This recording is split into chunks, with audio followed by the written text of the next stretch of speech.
മോളെ, നിങ്ങള് വിദേശയാത്ര പോകുന്നതല്ലേ? എന്റെ പൊന്നല്ലേ അമ്മേന്റെ അടുത്ത് തന്നിയൊക്കെ ഞാൻ അളുമാരിയിൽ വെച്ച് പൂട്ടു. ഇതല്ല അമ്മേന്റെ അടുത്ത് എന്ത് തരാനാ? ഇത് ഞാൻ തന്നെ വെച്ചോളാം.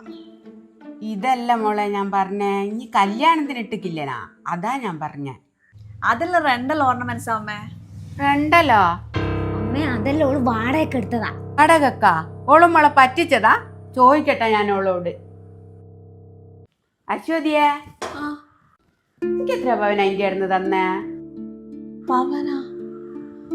എനിക്ക് ഈ കയ്യിലും കഴുത്തിലുള്ളതുള്ളൂ അമ്മ. കഴുത്തിലുള്ള എന്റെ മോൻ കെട്ടിയതല്ലേ? ഒരു പെണ്ണ് ഇവിടെ ഉണ്ടായിട്ടും ആദ്യം ഓനെ കൊണ്ട് കല്യാണം കഴിപ്പിച്ചെന്തിനാന്നാ? പൊന്ന് കിട്ടുമെന്ന് വെച്ചിട്ട് തന്നെയാ. ഇപ്പോഴത്തെ നാട്ടു നടപ്പനുസരിച്ച് ഒരു 30 പവനെങ്കിലും കൊടുക്കുവല്ലേ? അത് വിചാരിച്ചിട്ടല്ല ഞാളൊന്നും പറയാണ്ടിരുന്നേ. ഇതിങ്ങനെ വാടകന്റെ വാങ്ങിയിട്ട് വരുന്ന ഇങ്ങാർക്കും തിരിഞ്ഞിക്കാ. അമ്മേ, ഏട്ടനെ വിളിക്ക.